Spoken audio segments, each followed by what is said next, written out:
Peoples of the worldwide federated internet. What is good?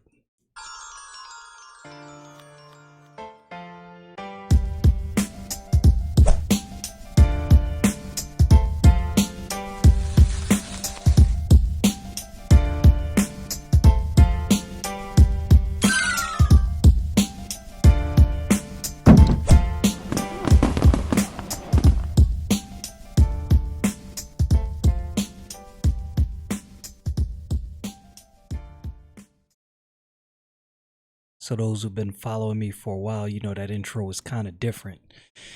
I didn't do my finger point this time.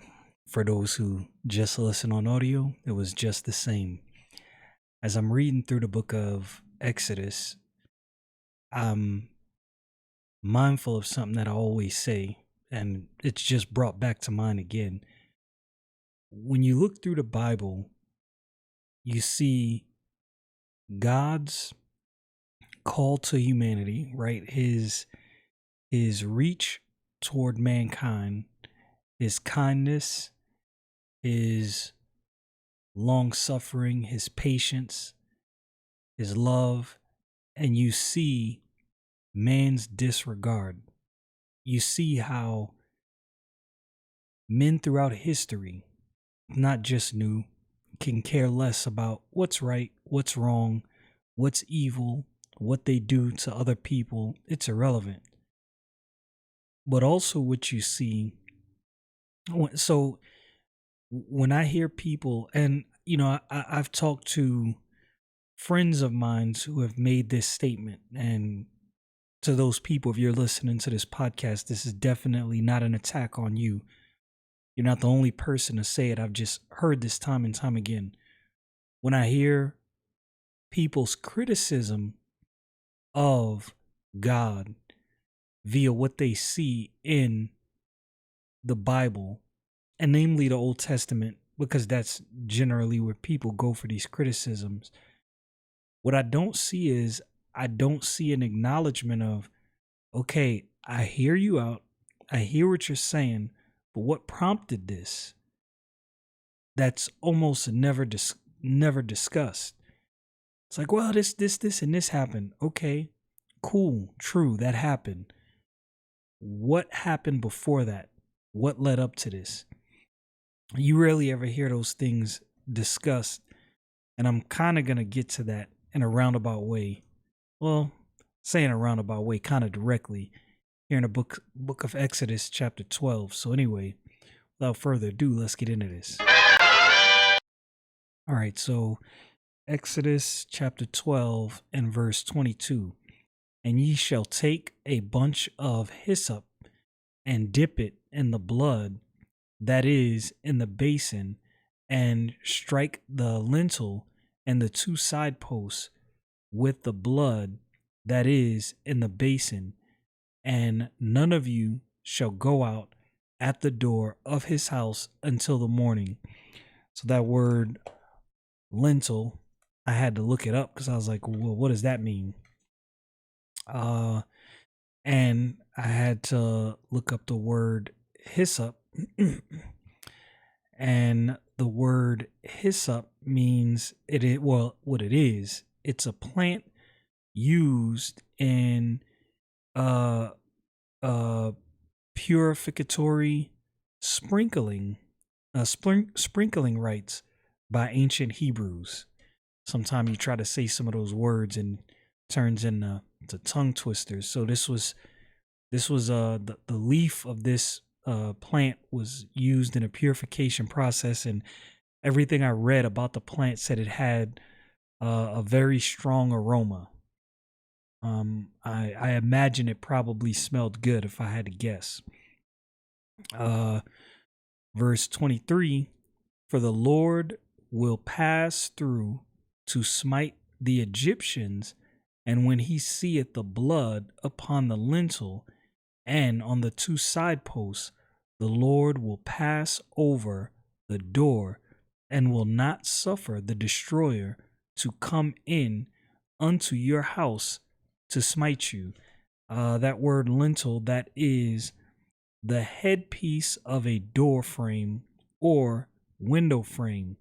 So this when this mark was placed on the door using the blood, you sprinkle the blood on the two side posts and on the top, then that house would be passed over and they wouldn't have the firstborn of that house die. And you remember in the last chapter, God forewarned Pharaoh about this very thing. God told Pharaoh how this was all going to play out.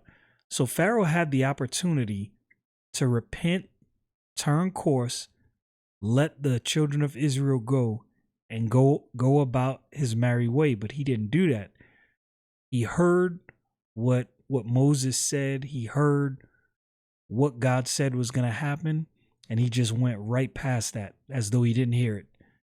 His stubbornness would not allow him to see what was coming, even given warnings. And that's kind of what led me to what I said in my intro. It's very interesting how people have the viewpoint, right? Like a skeptic would take this account and would say, well, why did God do this? This was cruel. But give no thought to the fact that, now wait a minute here, God forewarned Pharaoh and the Egyptians were actually treating the Hebrew people very poorly. Remember what brought the Hebrew people into this situation. The famine was in the land. Joseph could discern dreams. The Pharaoh at the time had a dream. Joseph interpreted the dream, allowed the Egyptian people to navigate through a worldwide famine, and thus blessing that country greatly. This is what brought the Hebrew people into the land of Egypt. And for whatever reason, some generations went by, and one of the pharaohs thought, oh, well, these Hebrew people, they're about to overtake our whole land. Well, let's put them into servitude. Let's move them around and put them into servitude and hard servitude. So this is when you look at it that from that perspective. So what are you asking for? And sometimes when people argue these things, you have to think about the multifaceted nature of your arguments, right? So you have to think circumspectly. So if you're arguing, well, how could God do this? Okay, well, let's back that up. So is your argument that God should have allowed the Egyptians to do to the Hebrew people what they were doing, the hard servitude and the ill treatment, so people should be able to get away with these things? People argue both sides of the fence. Their arguments are inconsistent. They'll argue, well, how can people get away with X, Y, and Z? How could God allow people to do this? But then when we see examples in the Bible of God dealing with people, well, how could God do this to these? The arguments are not consistent, and thus I personally don't think they're genuine. Now, I can't judge people's hearts, so I'm not going to say that with, full assurance. I don't know hearts, but I personally think the arguments oftentimes are not genuine.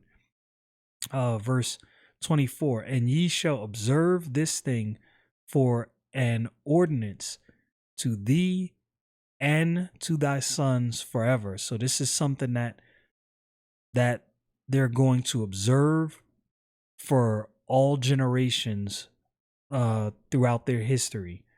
Now, again, and I said this before, this is where people get confused when it comes to the law, when it comes to the different things, the feast and things in the Old Testament.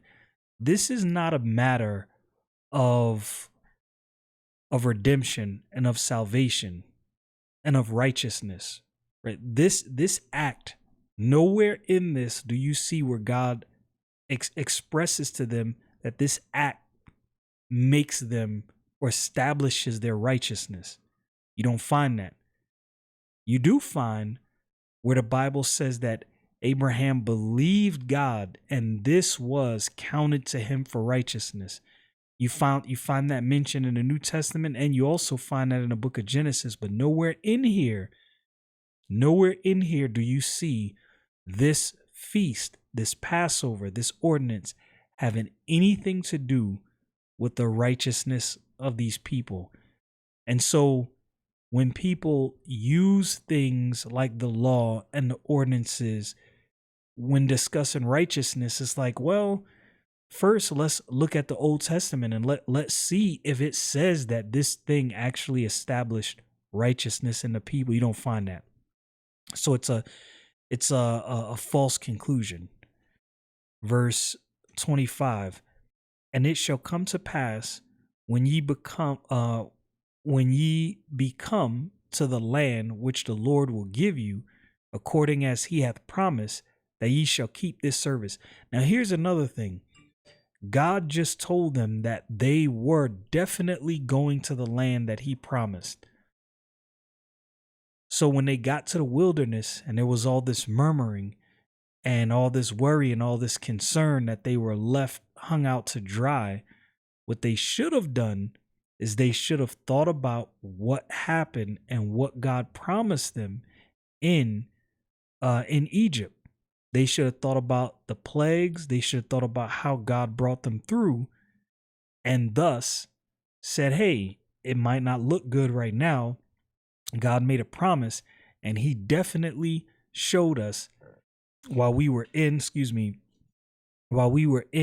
Egypt that he definitely keeps his word. God showed them his nature. Verse 26 and 27, and it shall come to pass when your children shall say unto you, what mean ye by this service? Here's a key thing about the children being referenced and asking questions. Again, you get to see, well, what is the purpose of this feast? You find out exactly what it is. And in doing so, you discover that some of these things and some of these ordinances were cultural and historic things that God established for the Hebrew people as a remembrance. Verse 27, that ye shall say, it is the sacrifice of the Lord's Passover, who passed over the house of the children of Israel in Egypt, when he smote the Egyptians and delivered our house, and the people bowed the head and worship. So these children, the next generation, is to be reminded of what God did and where they came from and came out of, because they don't want to. In a lot of ways, these memorials are placeholders, so they don't go off the beaten path. And we saw this happen several times. If you've read through the Old Testament, you'll see in several books where new generation will come, there'll be memorials set, they'll forget about these memorials, and then the Hebrew people go off into paganism. God will judge them, things will happen, somebody righteous will be stood up, they'll have memorials, everything will be good, then these memorials are forgotten, and here we go to the recycle bin doing the same thing. Well, what happened? How did that happen? And I think a big part of it is these people were not talking to their children about what happened and why these memorials were there. And it's easy to lose something in one generation, especially if it's not discussed. Verse 28, and the children of Israel went away and did as the Lord commanded Moses and Aaron, so did they. And it came to pass that at midnight the Lord smote all the firstborn in the land of Egypt, from the firstborn of Pharaoh that sat on his throne, unto the firstborn of the captive that was in the dungeon, and all the firstborn of cattle. Rough situation. And Pharaoh rose up in the night, he and all his servants and all the Egyptians, and there was a great cry in Egypt, for there was not a house where there was not one dead. And as I said again, as cruel as that might seem to you, as much as that might seem crazy, like, well, why did God do this? Again, he gave Pharaoh forewarning. Uh he told him exactly what was going to happen. Think about all the plagues that happened before this. They the plagues that happened before this weren't as dire. They had ample opportunity to back up and say, well, wait a minute, everything that God said he was going to do, all the messages that we got from Moses and Aaron came through. God said it and it happened.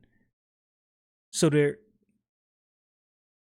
it stands to question that it would have been highly naive and even questionable to think that this wasn't going to come to pass. But again, Pharaoh in his pride did not want to let go. And that's what brought him to this point. So you can't lay this at the feet of God. That's ridiculous, in my opinion. That's ridiculous. God was patient. God gave them ample time and many scenarios and many situations where they could have seen, okay, yeah, this is real. Let's back out. And that's what always happens when people get to the end point after they've jumped over all the hurdles, and then they get to the judgment that you can't turn from, that you can't change, that you can't correct is done. Now they want to blame God. It's, like I said, in my opinion, that is ridiculous. We are at fault for that. Mankind doing what mankind does. Y'all know what it is. Stay frosty, people.